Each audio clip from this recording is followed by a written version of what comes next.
is 17 miles long. There's two branches that start at Pine Hill and Berlin, and they meet in Haddonfield at Walworth and Evans Ponds. What we're seeing, I think, is a kind of a return to these rivers, return how we used to embrace them before it became industrial disasters and sewage disasters. But that's all been cleaned up, and now we can recreate ourselves. Part of our efforts, we're interested in working towards creating a river trail along the Cooper River so that all sorts of people can access the river and get on it. The improvement that's taken place over the last several decades is what has really created that opportunity for us, but we need to do more in terms of stewardship and making sure that we continue to make progress to allow these streams in the river to continue to improve.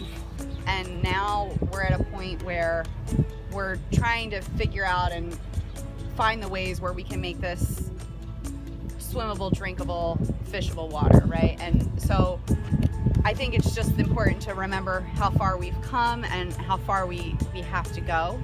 And the way that we're going to get there is by getting people on the water and making them aware of this resource that we have in our backyard.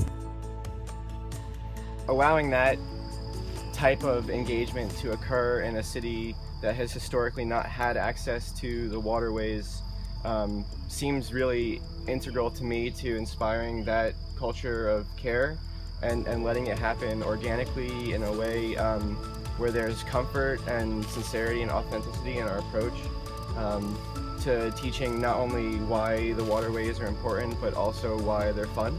Standing right now at the Kaighn Avenue Dam that was built in the late 20s and really created the lake portion of Cooper River. Especially thanks everybody for helping with the portage.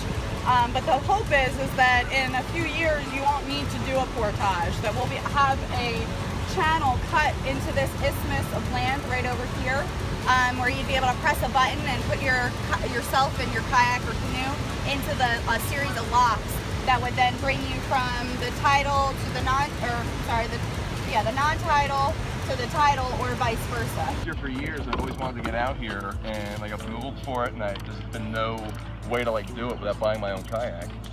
And now we're out here. This is awesome.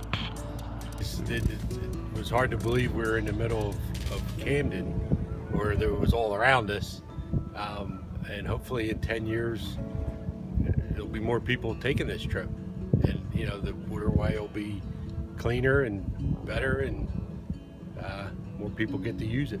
During the day, daily life, you're in the hustle and bustle of everything, and when you get out here on the water, it's just so tranquil. It's like being in a different world with all the wildlife and natural beauty.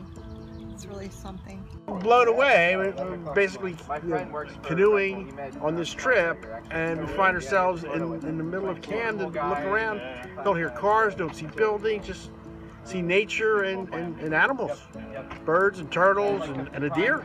It's amazing. For me, in 30 years, this is the most exciting time in terms of outlook toward the future. And 10 years from now, I'm absolutely certain that this will be a very different place, that we will be able to harness this momentum associated with outdoor park and trail development and quality of life issues for the people in this city. I want to go out and buy a kayak now.